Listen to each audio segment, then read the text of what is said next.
வணக்கம்,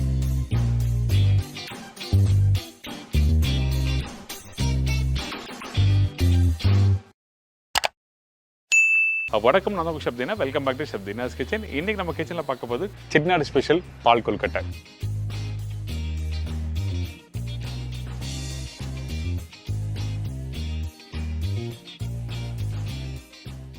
இதோட கேசரி. இந்த கேசரியில் கொஞ்சம் பைனாப்பிள் போட்டு இன்னைக்கு ஒரு டிஃப்ரெண்ட் ஸ்டைலில் பண்ண போகிறோம்.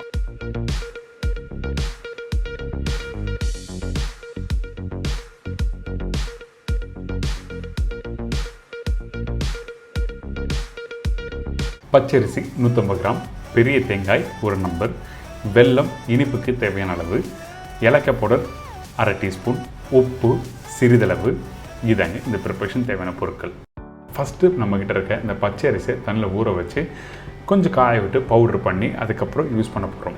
இந்த கொழுக்கட்டை மாவு நீங்கள் பண்ணுறதுக்கு வந்து ரெடிமேட் பவுடருக்கு யூஸ் பண்ணலாமா கேட்டிங்கன்னா கண்டிப்பாக யூஸ் பண்ணலாம். ஆனால் என்னோடய சஜஷன் கண்டிப்பாக நம்ம வீட்டில் இருக்க பச்சை அரிசி ஊற வச்சு பண்ணிங்கன்னா அது தனி ஒரு எக்ஸ்பீரியன்ஸு.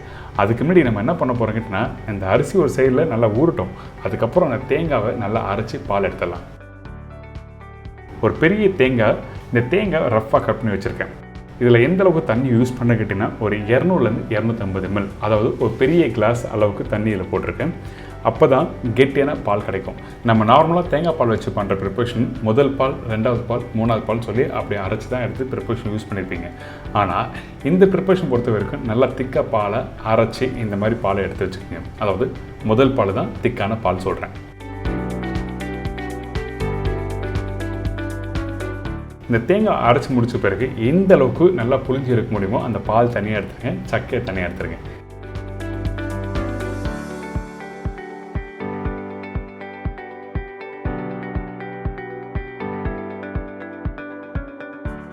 சக்கை கையில் எடுத்திங்கன்னா உதிரியாக வரணும். அந்த அளவுக்கு பால் நல்லா கெட்டியாக எடுத்துக்கணும், ரொம்ப இம்பார்ட்டன்ட். இந்த பாலும் இப்போ ரெடி ஆகிடுச்சு. இதுக்கப்புறம் இந்த பாலை அப்படியே எடுத்து ஃப்ரிட்ஜில் வச்சுருங்க. இந்த அரிசி நான் சொன்ன மாதிரி நல்லா ஊறி இருக்குது, வாஷ் பண்ணி எடுத்து வச்சுருக்கேன். இதுக்கப்புறம் நம்ம என்ன பண்ண போகிறோம்னா, இந்த அரிசியை கொஞ்சம் லைட்டாக காய வச்சு அதுக்கப்புறம் பவுடர் பண்ண போகிறோம். அதனால் ஒரு காட்டன் கிளாத் நீங்கள் எடுத்துக்கங்க. அந்த காட்டன் கிளாத்தில் இந்த மாதிரி அரிசியை போட்டு காய வைக்கிறோம். நீங்கள் இதுக்காக வெளியெல்லாம் போயிட்டு, அதாவது சன்லைட்டில் காய வைக்க வேண்டிய அவசியம் இல்லை. ஃபேன் கீழே நீங்கள் வச்சிங்கன்னா ஒரு 10 நிமிஷத்தில் காஞ்சிரும். இந்த அரிசியை எந்த பக்குவத்தில் காய வைக்கணும்னு கேட்டிங்கன்னா ஒரு 95% அளவுக்கு நல்லா காயிட்டோம். அதுக்கப்புறம் நீங்கள் கையில் எடுத்து பார்த்தீங்கன்னா நல்லா காஞ்சி இந்த மாதிரி உதிரியாக ட்ரையாக இருக்கும். அப்படி கையில் லைட்டாக க்ரஷ் பண்ணும்போது இந்த நொய் அரிசி பண்ணுவாங்க பார்த்தீங்கன்னா அந்த மாதிரி பக்குவத்தில் அப்படியே க்ரஷ் ஆகணும். ஸோ உங்களுக்கு பக்குவம் கரெக்டாக சொல்லியிருக்கேன். இதுக்கப்புறம் நம்ம என்ன பண்ணுறோன்னா மிக்ஸி ஜாரில் போட்டு பவுடர் பண்ண போகிறோம்.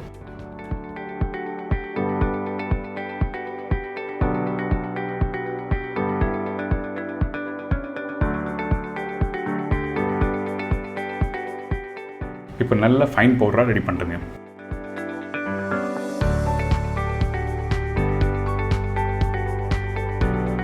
இந்த ஃபைன் பவுடரை ரெடி பண்ணி முடித்த பிறகு இந்த அரிசி மாவை ஜலிக்க போகிறோம். எதுக்காக ஜலிக்கிறேன்னு கேட்டிங்கன்னா, இந்த மாவில் 1-2 அரிசி சரியாக அரையாமல் இருக்கும். அந்த டைமில் அப்படி கொழுக்கட்டை பண்ணிலாம் உங்களுக்கு சாப்பிட்றது நல்லா இருக்காது, அதே மாதிரி உடைய ஆரம்பிக்கும். அதனால் நம்ம என்ன பண்ணுறோம், டைரெக்டாக இந்த மாவு ஜல்லடையில் போட்டு நல்லா ஜலிச்சு எடுத்துடுறோம்.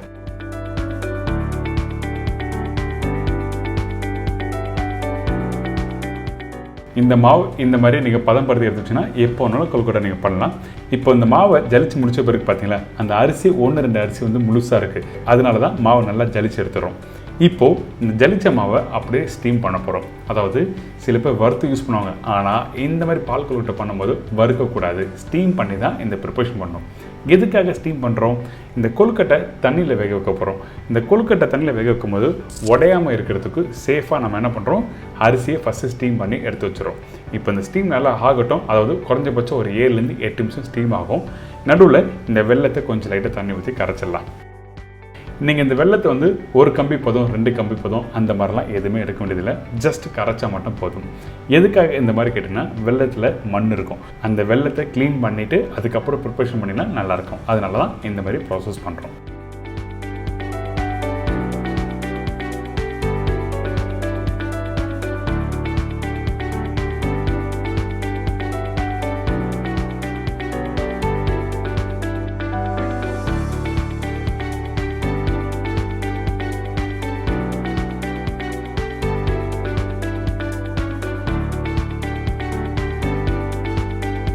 இந்த வெல்லம் சிரப்பை தனியாக எடுத்து வச்சுருங்க.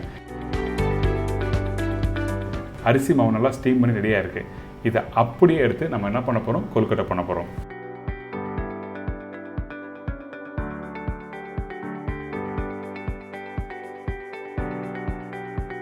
இந்த அரிசி மாவு பக்குவம் சொல்கிறேன், கையில் எடுத்தீங்கன்னா உதிரி உதிரியாக வரணும், அப்போ தான் உங்களுக்கு கரெக்டாக இருக்கும்.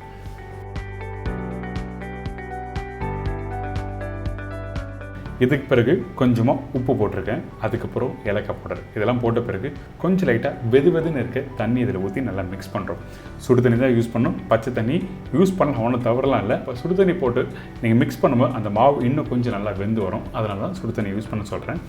மாவு மிக்ஸ் பண்ணுற பக்குவம் என்ன கேட்டினா, நீங்கள் நார்மலாக வீட்டில் கொழுக்கட்டை பண்ணுவீங்களா அந்த பக்குவத்துக்கு மாவு நல்லா மிக்ஸ் பண்ணி எடுத்துருங்க.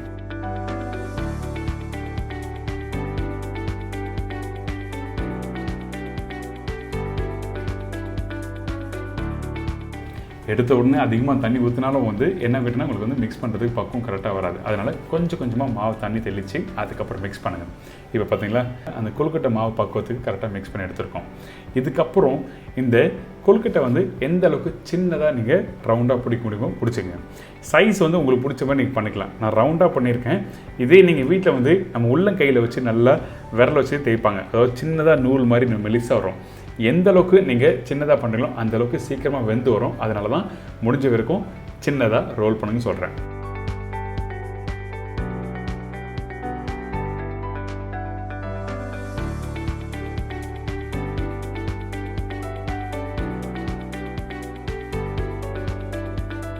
இதே மாதிரி தான் எல்லாத்தையும் ரெடி பண்ணி வச்சுருக்கோம். இதுக்கப்புறம் நம்ம என்ன பண்ணுறோம், வேக வைக்க போகிறோம். இந்த தண்ணி சூடான தண்ணியில் தான் இந்த கொழுக்கட்டையை போட்டு வேக வைக்கணும். பச்சை தண்ணியில் போட்டு வேக வச்சிங்கன்னா கண்டிப்பாக என்னன்னா அந்த கொழுக்கட்டை உடைய ஆரம்பிக்கும், அதே டைமில் கரைய ஆரம்பிக்கும். அதனால் சூடான தண்ணியில் போட்டு கரெக்டாக வேக வைக்கிறோம். இது வேக வைக்கிறதுக்கு குறைஞ்சபட்சம் ஒரு 7லேருந்து 8 நிமிஷம் டைம் எடுக்கும். அதே டைமில் இந்த கொழுக்கட்டை தண்ணியில் போட்ட பிறகு நீங்கள் கரண்டி விட்டு மிக்ஸ் பண்ணக்கூடாது, அப்படி மிக்ஸ் பண்ணால் உடைய ஆரம்பிக்கும். அதனால் ஒரு 30 to 40% நல்லா வேகட்டும். அதுக்கப்புறம் கொஞ்சம் லைட்டாக மிக்ஸ் பண்ணிவிட்டு அதுக்கப்புறம் எடுத்து பார்த்தீங்கன்னா இந்த கொழுக்கட்டை நல்லா வெந்திருக்கும். இப்போ பாருங்கள், அந்த கொழுக்கட்டை கையில் நல்லா ப்ரெஸ் பண்ணுறேன், உடையில பார்த்தீங்கன்னா இந்த மாதிரி பக்குவத்தில் கரெக்டாக இருக்கும். இப்போது இந்த கொழுக்கட்டை கொஞ்சம் சூடு ஆறட்டும், அதாவது ஒரு 80% அளவுக்கு சூடு ஆறின பிறகு ஏலக்காய் பவுடர் வாசனைக்காக போட்டிருக்கேன். இதுக்கப்புறம் வெல்லம் தண்ணி. இந்த இடத்துல நீங்கள் திரிஞ்சு போகாமல் இருக்கணும்னா என்ன பண்ணணும்னா, அந்த கொழுக்கட்டை ஃபஸ்ட்டு வேக வச்ச பிறகு 80% அளவுக்கு சூடு ஆறிக்கணும். அதுக்கு பிறகு இந்த வெல்லம் தண்ணி யூஸ் பண்ணியிருக்கோம். இந்த வெல்லம் தண்ணி சூடாக இருக்கக்கூடாது.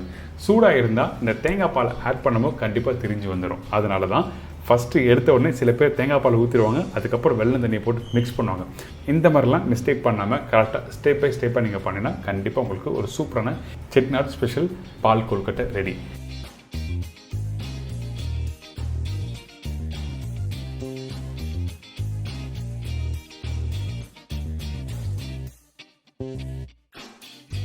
ஃபைனலாக திருவண்ண தேங்காவை அப்படி மேலே போட்டு நல்லா மிக்ஸ் பண்ணி கொஞ்சம் ஃப்ரிட்ஜில் வச்சு சாப்பிட்டா ரொம்ப நல்லாயிருக்கும். சில பேருக்கு சில்லுன்னு சாப்பிட்டா பிடிக்காது, அதனால் அந்த வெல்லமும் பாலும் மிக்ஸ் பண்ணி முடிச்ச உடனே சாப்பிட நினைப்பாங்க. உங்களுக்கு பிடிச்ச மாதிரி நீங்கள் சாப்பிடுங்க, என்ஜாய் பண்ணுங்கள். இது தொடர்ந்து பைனாப்பிள் கேசரிக்கு தேவையான பொருட்கள்: ரவை 250 கிராம், சர்க்கரை 200 கிராம், முந்திரி பருப்பு தேவையான அளவு, காய்ந்த திராட்சை தேவையான அளவு, பொடிசை நறுக்கிய பைனாப்பிள் 1 பவுல், மஞ்சத்தூள் சிறிதளவு, ஏலக்காய் பவுடர் சிறிதளவு, pineapple essence few drops, salt சிறிதளவு, கெட்டியான நெய் 5லேருந்து 6 டேபிள் ஸ்பூன். இதுதாங்க இந்த ரெசிபிக்கு தேவையான பொருட்கள். இந்த பைனாப்பிள் கேசரி பண்ணுறதுக்கு ஃபஸ்ட்டு நம்ம என்ன பண்ணுறோன்னா, நல்லா அகலமான ஒரு கடாய் எடுத்துக்கோங்க. அந்த கடாயில் 2லேருந்து 3 டேபிள் ஸ்பூன் நெய் போடுறோம். அந்த நெய் போட்ட பிறகு முந்திரி பருப்பு தேவையான அளவுக்கு போட்டுங்க.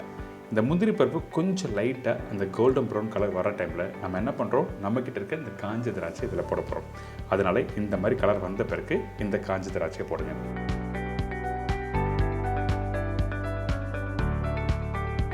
இந்த திராட்சை போட்ட பிறகு லைட்டாக வதங்கி வர டைமில் நம்மக்கிட்ட இருக்க இந்த மஞ்சத்தூள் போட்டிருக்கோம்.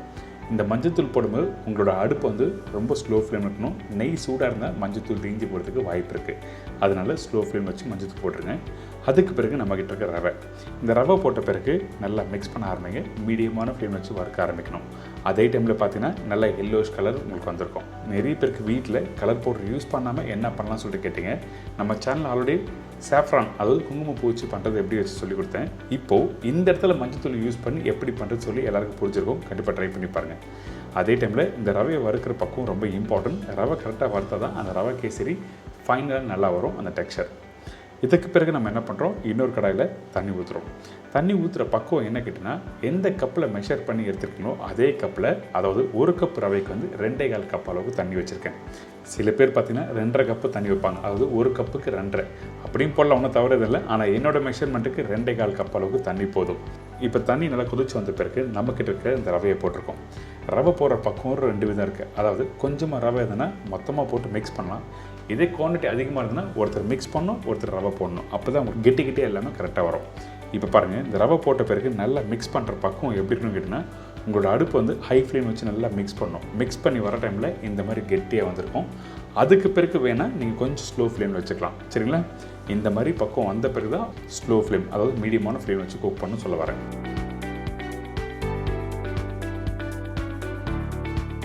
இப்போ நல்லா கெட்டியாக வந்திருக்கா. இதுக்கு பிறகு நம்ம சக்கரை போடுறோம்.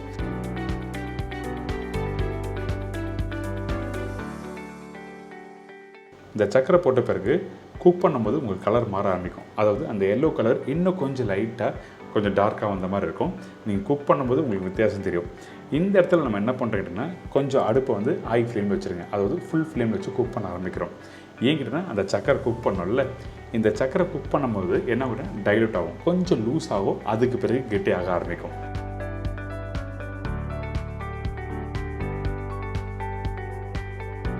இப்போ பாருங்கள், நல்ல கலர் வந்திருக்கா. இந்த மாதிரி தான் டெக்ஸ்சர் வந்துருக்கணும். இதுக்கு பிறகு நம்ம என்ன பண்ணுறோன்னா, பைனாப்பிள் எசன்ஸ் போட்டிருக்கோம். ஜஸ்ட்டு ட்ராப் போட்டிருக்கேன். உங்களுக்கு வேணும்னா யூஸ் பண்ணலாம், இல்லை வேண்டாம்னா விட்டலாம். அதுக்கு பிறகு நெய் எந்த அளவுக்கு போட்டிருக்கணும், அதில் 1/4 மடங்கு அளவுக்கு எண்ணெய் யூஸ் பண்ணியிருக்கேன். உங்களுக்கு நெய் அதிகமாக யூஸ் பண்ணுறதுக்கு விருப்பம் இல்லை, அந்த டைமில் எண்ணெய் யூஸ் பண்ணுச்சுன்னா அந்த டைமில் எண்ணெய் யூஸ் பண்ணலாம், ஒன்றும் தவறு எதுவுமே இல்லை. ஆனால் என்னோடய சஜஷன் நெய் போட்டு நல்லா குக் பண்ணால் உங்களுக்கு ஃப்ளேவரும் இருக்கும், அதே டைமில் சூப்பராக இருக்கும். இதுக்கு பிறகு கொஞ்சம் ஏலக்காய் போட்டு கொஞ்சமாக உப்பு. இப்போ நம்ம என்ன பண்ணுறோம், பார்க்குறதுக்கு அந்த நெய்யும் ஆயில் அதிகமாக இருக்க மாதிரி இருக்கா. இந்த இடத்துல உங்களோட அடுப்பை வந்து ஸ்லோ ஃப்ளேம் வச்சுருங்க. ஸ்லோ ஃப்ளேம் வச்சுட்டு நல்லா மிக்ஸ் பண்ணணும். மிக்ஸ் பண்ணும்போது அந்த ரவை வந்து அந்த நெய் அந்த ஆயில் எல்லாமே அப்சர்வ் பண்ண ஆரம்பிச்சிடும். இப்போ நல்லா மிக்ஸ் பண்ணி முடித்த பிறகு நம்மக்கிட்ட இருக்க இந்த பைனாப்பிள் நல்லா பொடிசாக கட் பண்ணி போடுங்க. அதே டைமில் பழமான பைனாப்பிள் போடணும், கொஞ்சம் காய் ஓட்டமாக யூஸ் பண்ணக்கூடாது.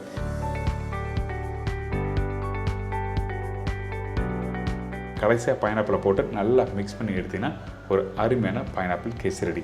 நான் இப்போயும் இன்னொரு பதிவு தரேன்.